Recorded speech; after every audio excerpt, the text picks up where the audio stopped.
Bien, continuamos entonces con nuestro tema sobre las características de la política turística. La política turística asimismo también va a definir la amplitud de este. Y cuando nos referimos a amplitud, nos estamos refiriendo si se va a dedicar principalmente al turismo receptivo. Y cuando nosotros utilizamos el término receptivo, ¿a qué nos estamos refiriendo? ¿A qué tipo de turismo?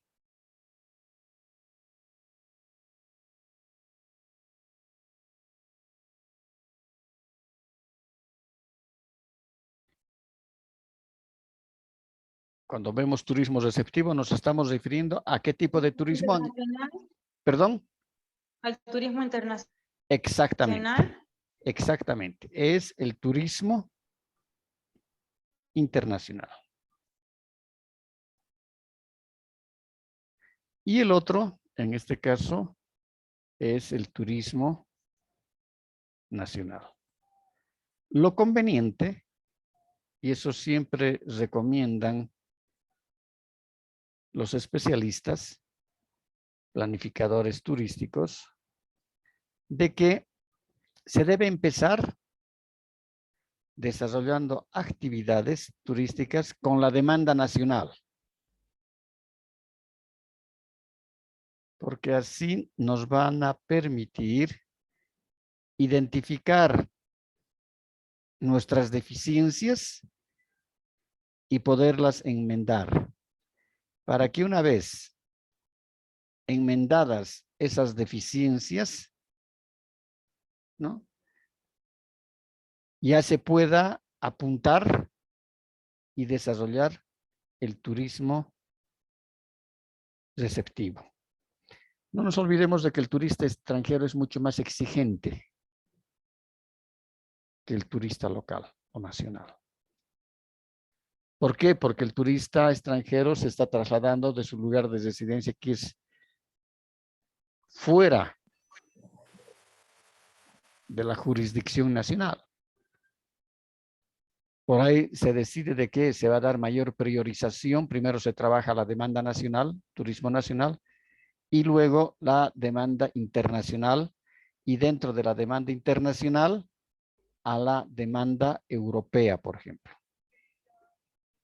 Entonces, todas esas deficiencias que se hayan podido identificar en la prestación de servicios, entonces se las va a subsanar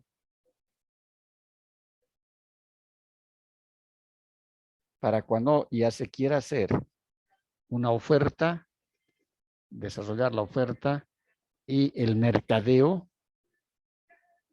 internacional, ¿no? Por ejemplo, las características de los caminos, que los caminos tienen que ser estables, que si hay paros, bloqueos, eso es lo más dañino que puede haber para el turismo, son los bloqueos. Porque muchas veces los turistas tienen pues los días contados para hacer las visitas, ¿no? Y por ahí pierden una conexión aérea porque se quedaron parados en una carretera 8 horas, 10 horas. Pierden su conexión aérea internacional, nacional o internacional. Entonces, y eso es por eso, esa es la gran ventaja que existe con esos grandes países receptores de turistas, como es el caso, por ejemplo, de los países europeos y Norteamérica. No hay pues paros, bloqueos, muy poco. Recién ahora se está viendo. Después no. Entonces eso perjudica mucho al turismo internacional. Otro elemento fundamental que la política debe apuntar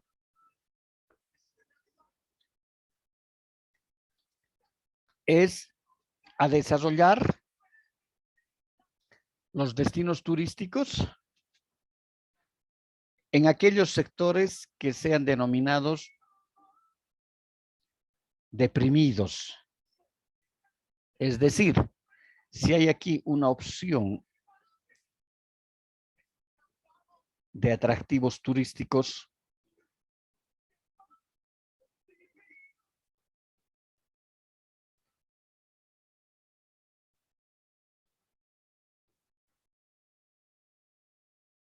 aquí tenemos los atractivos, y resulta de que habíamos dicho que una de las variables que nosotros debemos tomar en cuenta fundamentalmente para elegir qué perfiles de proyectos se van a convertir luego en proyectos de prefactibilidad económica o proyectos a diseño final, habíamos dicho que una de las variables era justamente la inversión. ¿Cuánto es la inversión y cuánto es el retorno de la inversión? Egresos, ingresos, ¿no? Entonces, por ejemplo, si aquí vemos de que hay 3 proyectos que tienen casi las mismas inversiones en estos perfiles, se establece que tienen, en estos 3 perfiles, se establece que tienen casi las mismas inversiones y asimismo también tienen la misma rentabilidad. Entonces, por política turística, si esa política está formulada, entonces debemos priorizar cuál de estos 3 sectores, la población que habita estos sectores donde están los atractivos, es la más deprimida económicamente. Y resulta que la más deprimida es donde está el perfil 2. Es una población de muy pocos recursos económicos, muy pobre. Entonces, como la política dice que hay que priorizar los sectores deprimidos y solamente tenemos opción de escoger uno de estos 3, escogemos este y justificamos, decimos, la política turística, la tercera política establece que se debe desarrollar priorizando aquellos destinos donde existen sectores económicamente más deprimidos en su población local. Entonces, está sustentada en esa política y esa política, lógicamente, que va a tener sus leyes, ¿no? Que las respalden. Otro elemento fundamental dentro de la política es de que tiene que existir una política que establezca que la infraestructura que se va a construir, por ejemplo, si este es un camino, aquí tenemos, un segundito, por favor. Mamita, estoy en clases, dime.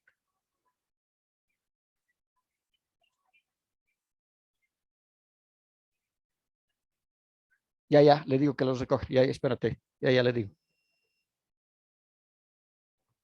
Un segundito, por favor.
Bien, entonces decíamos que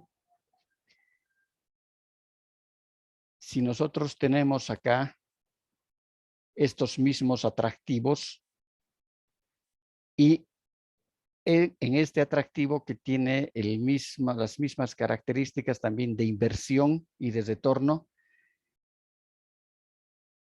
y muy próxima a este atractivo hay una población local. En cambio, las otras poblaciones están bastante alejadas. de estos dos atractivos.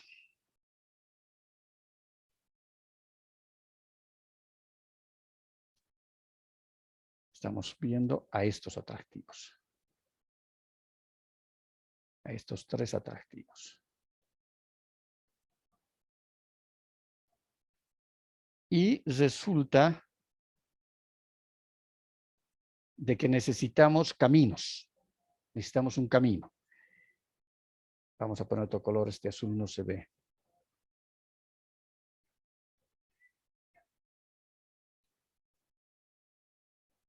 Aquí tenemos el camino.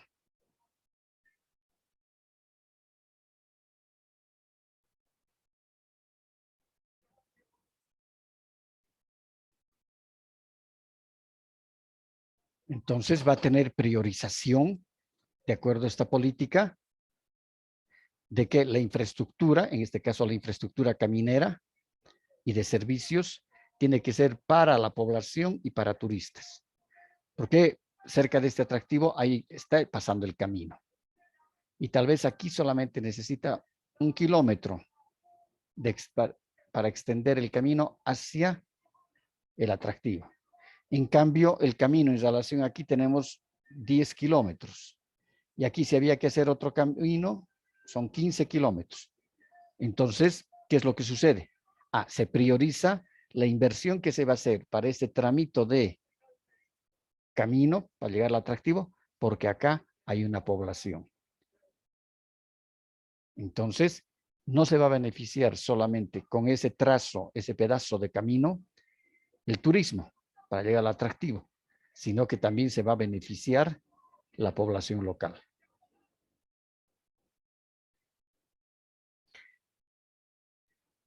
Además, es fundamental de que debe haber una integración entre la población local a las instalaciones. Lógico, si aquí hay un pueblo, aquí hay una población, si esta es la población, entonces inclusive va a justificar de que se tenga que poner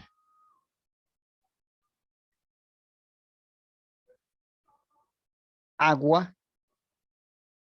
A ver, otro colorcito. Aquí se va a poner agua, se va a poner luz y se va a poner alcantarillado.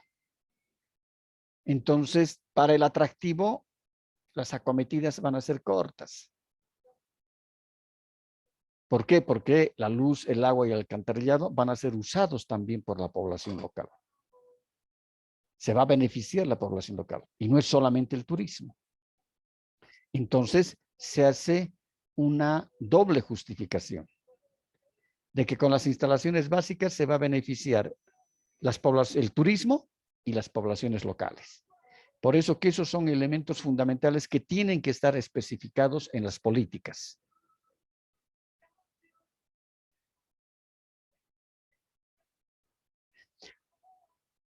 Otra política que tiene que estar formulada dentro del plan es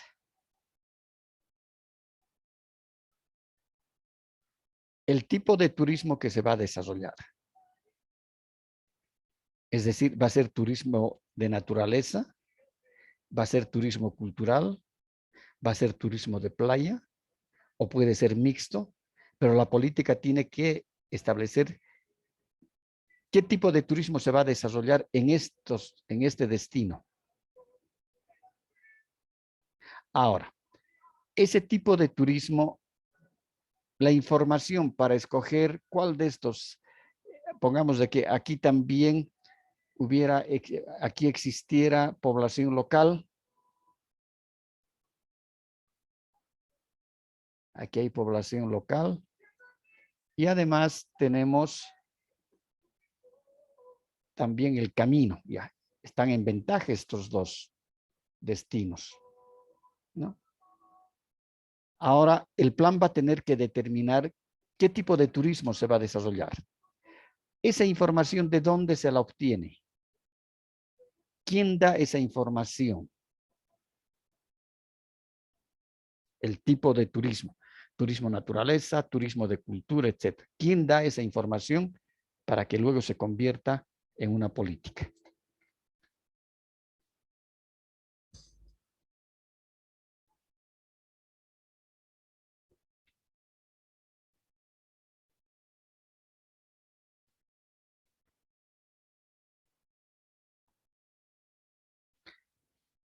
Dilimar.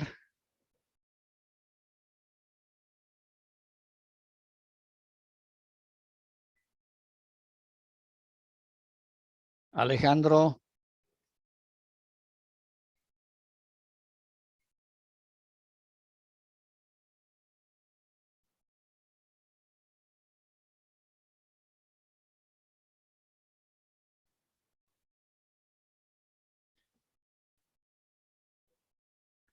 Alejandro.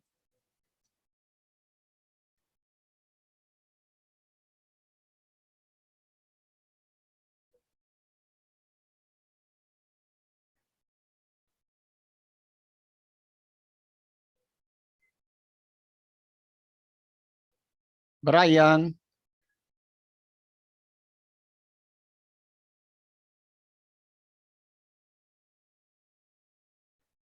Shesid. Alejandro.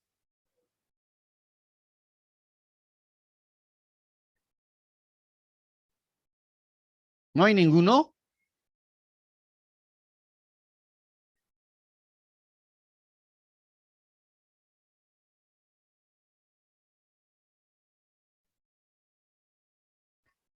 Diga, Alejandro. Sí, sí. ¿Dónde Sí, estaba estaba usted? ¿Cómo? ¿Dónde estaba? No, estaba entrecortado, hay viento por mi casa. Ya, ¿de dónde sacamos esa información?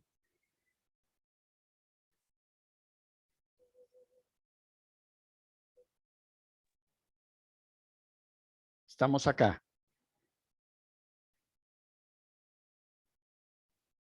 Y decíamos, hay que formular una política donde se establezca claramente qué tipo de turismo se va a desarrollar. De naturaleza, cultural, playa, etc. ¿Quién va a qué instancia del plan establece el tipo de turismo que se va a desarrollar?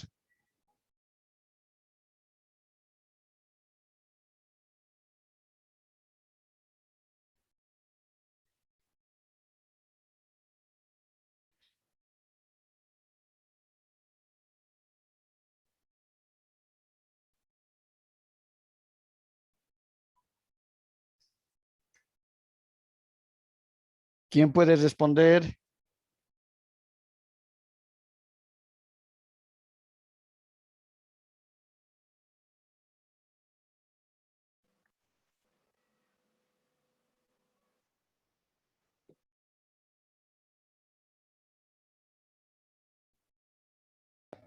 Dice, es conocemos recopilación de datos. Ya, perfecto. Pero ¿qué parte del plan es esa? Lisa, ¿puede ser en la parte donde dice definir la amplitud del turismo? No. Que tenemos el plan tiene 3 partes o 3 capítulos. ¿Cuál de ellos va a dar esa información? Ah, ¿no son los objetivos básicos? No, el OB es dónde se va a elaborar, cuándo se va a elaborar, quiénes van a elaborar, quiénes van a conformar el equipo del técnico de la consultora, etcétera. El tiempo, el espacio físico donde se va a elaborar el plan. Lice, ¿no sería la segunda parte ¿Cuál del es la diagnóstico? exactamente? En este caso es el diagnóstico No. el que va a establecer qué tipo de turismo se va a desarrollar. ¿Por qué? Porque ese diagnóstico hemos trabajado también el diagnóstico en la demanda turística. Y los turistas quieren turismo de naturaleza. Entonces hay que desarrollar el turismo de naturaleza. Entonces se formulará la política indicando, de acuerdo a la investigación o al diagnóstico situacional y a su investigación de mercados, el perfil del consumidor establece que quieren visitar destinos turísticos de naturaleza. Ya está. Entonces, priorizando los atractivos de naturaleza. Entonces, pongamos el caso de que este es cultural. No va, pues. No se va a poder. Este también es cultural. No se puede. Se quedan en perfil nomás los proyectos. Son perfiles de proyecto. Y no se va a desarrollar hasta que no cambie el criterio de los turistas, el perfil del consumidor de los turistas, ¿no? Luego, otro elemento fundamental que se tiene que establecer es la escala de los centros turísticos. La escala significa el dimensionamiento. Y es recomendable siempre empezar por pequeños centros turísticos. Y de acuerdo a cómo vaya comportándose la demanda, si hay más demanda, el centro turístico va a ir aumentando en capacidad instalada hotelera, en restaurantes, en actividades turísticas, en guías, etc. Entonces, según se comporta la demanda, a mayor demanda, el centro turístico tendrá que ir ampliándose. Entonces, esto también es política turística, que hay que formularla. Escalonamiento del desarrollo del turismo. Esto hemos hablado 20 veces. Escalonar el turismo significa trabajarlo por fases. La primera fase serán que establecen, por ejemplo, 1, 2, 3, 4 proyectos.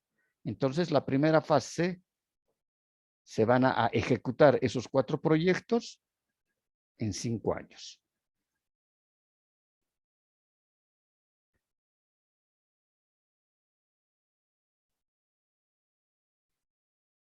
Ya. La segunda fase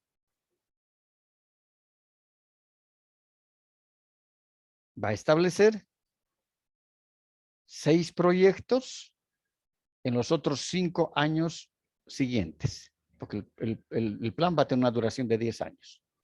Pero esta parte del escalonamiento es por partes, que escalonamiento del desarrollo significa las partes. Primera fase, primera parte, primera fase, ¿cuándo se va a desarrollar? ¿En qué tiempo? La segunda fase. Esto siempre va a tener que mirar,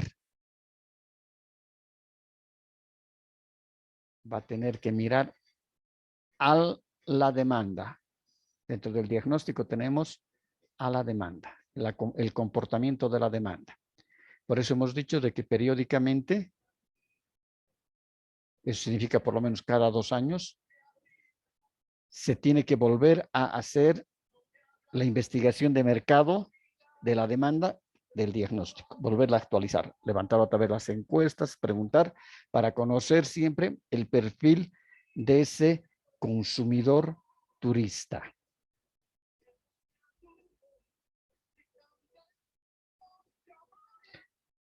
Otro elemento fundamental que también es de política representa las características ambientales y sociales van a determinar el tamaño del desarrollo. Es decir, por ahí se quedan nomás, la política va a decir, se van a desarrollar pequeños centros turísticos. Y se va a respetar que sean pequeños centros turísticos. ¿Por qué? Porque ambientalmente son muy proclives, es decir, que se pueden dañar muy rápidamente si traen mayor número de visitantes. Entonces tienen que quedarse en pequeños. Esas son las características ambientales, ¿no? También puede ser por las características sociales. Estas características ambientales y sociales van a determinar el tamaño del desarrollo de los centros turísticos.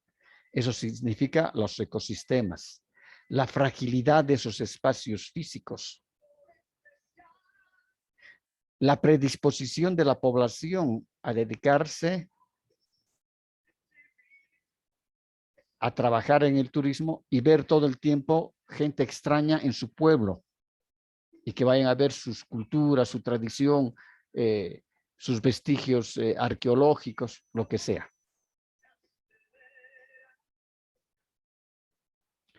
Como política turística,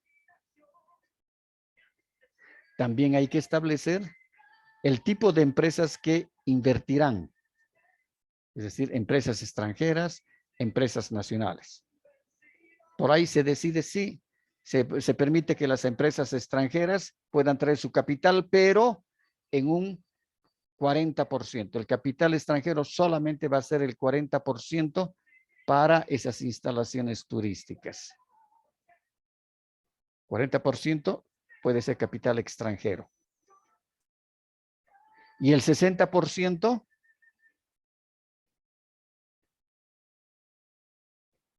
va a ser capital nacional. Es decir, que los inversionistas van a ser bolivianos o radicados en Bolivia.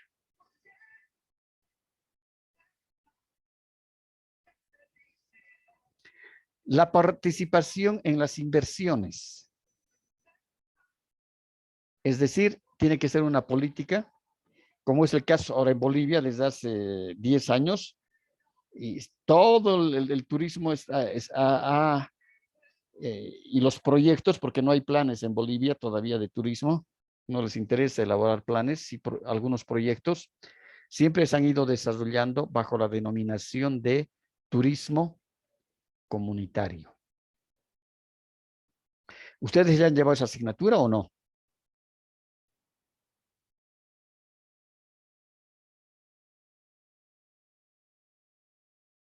Karina, ¿ya han llevado ustedes?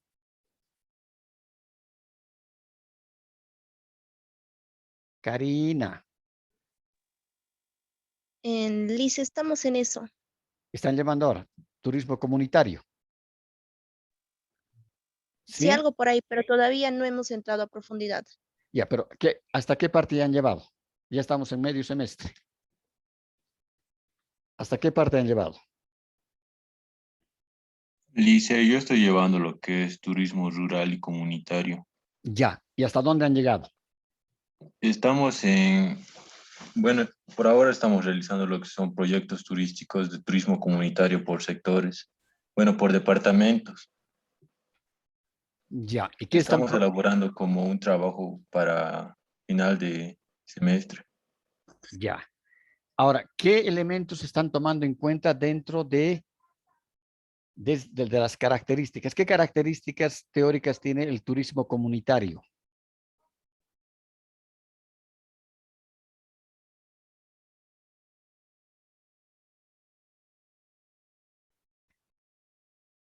Brian, ¿qué características tiene el turismo comunitario? Características teóricas, Lice. Bueno, ¿qué características tiene el turismo comunitario según lo que ustedes han avanzado y lo que están haciendo el trabajo? Pues en teoría el turismo comunitario es el turismo que se hace en las localidades, por así decirlo. Es donde el turista convive con lo que es una comunidad y a ese se le considera como un turismo comunitario porque tiene que vivir como ellos viven, realizar lo que ellos realizan y todo lo demás. Ya, nosotros llevamos en plan 2 un tema que se llama turismo de aldea, que justamente versa sobre estas características y en el fondo también es turismo comunitario, ¿no?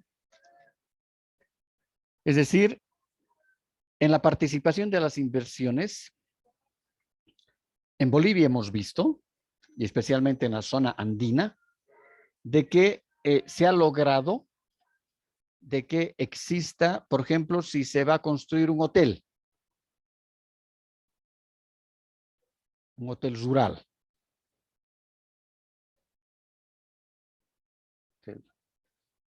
Entonces, una parte de ese capital, de esa inversión,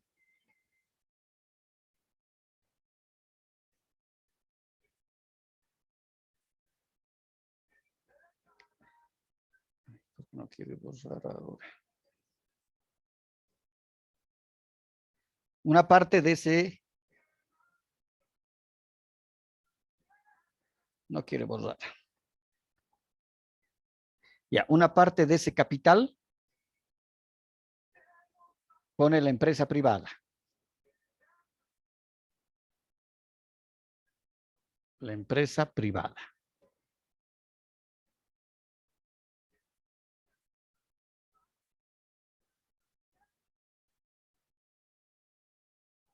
Una parte del capital puede poner la cooperación extranjera, como es la cooperación alemana, la GTZ, etcétera. Y otra parte van a poner los lugareños, en este caso los comunarios, los que viven en esa comuna. Como los comunarios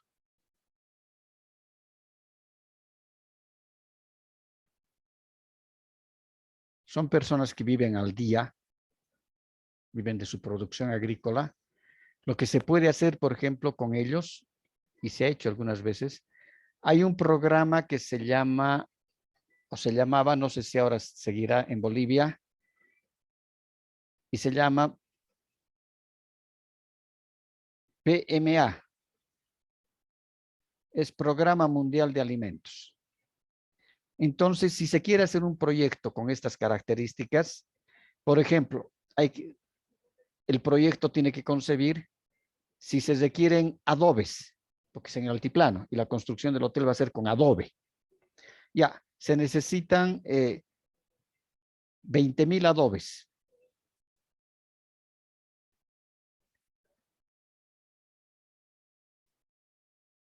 Y se dice, la comunidad va a poner como parte de capital su trabajo para producir los 20,000 adobes. Entonces, la comunidad se organiza de tal manera y el mismo proyecto ha concebido de que van a trabajar con el Programa Mundial de Alimentos, y el Programa Mundial de Alimentos tiene una tabla.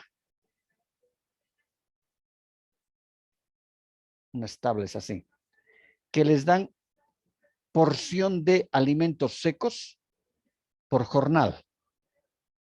Entonces se dirá 20,000 adobes, ¿cuántos jornales significan? De una persona. Jornalero significa el hombre que trabaja en un día, ¿no ve? El jornalero. Entonces, pongamos que se requieren 200 jornales. Estos pueden ser ahora, estos 200 jornales pueden ser trabajados por 20 personas, por 10 personas, no importa eso ya. Cada jornal, es decir, cada jornal y cada jornalero recibe una porción de alimentos que se los regala el Programa Mundial de Alimentos. Entonces ahí la planilla donde dice, y hacen la lista, fulano, fulano, sutano, mengano, está recibiendo una porción de alimentos. ¿Y en qué consiste esa porción de alimentos? Les dan por día 1 kilo de arroz, 1 kilo de fideo, les dan 1 kilo de soya, les dan medio litro de aceite, creo medio kilo de azúcar, etc. Entonces es una porción de comida seca, principalmente. Entonces, el programa mundial, si se recurre a él, por ejemplo, va a cubrir 200 jornales para los 20,000 adobes. No importa el número de personas que sean, pero son miembros de la comunidad. Entonces, por eso decimos que todo depende de la habilidad con la cual vayan a proponer los especialistas, en este caso los profesionales en turismo, el planificador turístico. ¿Cómo piensa poder desarrollar dentro de esta política, por ejemplo, a la participación en las inversiones por parte de la comunidad? Los comunarios no tienen dinero para comprar los 20,000 adobes. Tal vez hay alguna otra cooperación internacional que nos pueda ayudar con la comida, con las raciones. también recurrir, por ejemplo, a otra cooperante internacional y decirle, de esta partecita del proyecto, queremos que usted como inversionista extranjero, ni siquiera inversionista, como cooperante extranjero, nos pueda cubrir. Y esto significan $20,000. Y ni siquiera usted los va a dar a nosotros en efectivo. Usted con sus representantes mandarán a comprar las calaminas o las tejas para el hotel. Y las ventanas. Entonces, hay que buscar por eso, con mucha creatividad, la forma de poder obtener esos beneficios. ¿Preguntas?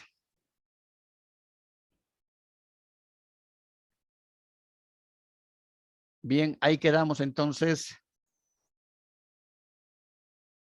Nos vemos en la clase presencial. Por favor, regístrense ahora los que van a ir a la clase presencial para el día miércoles. ¿De acuerdo? De acuerdo, Lice. Lice, Sí, Está bien, dígame. Lice. Ahí nos vemos, doctor. Ya, nos vemos. Hasta luego. Hasta luego.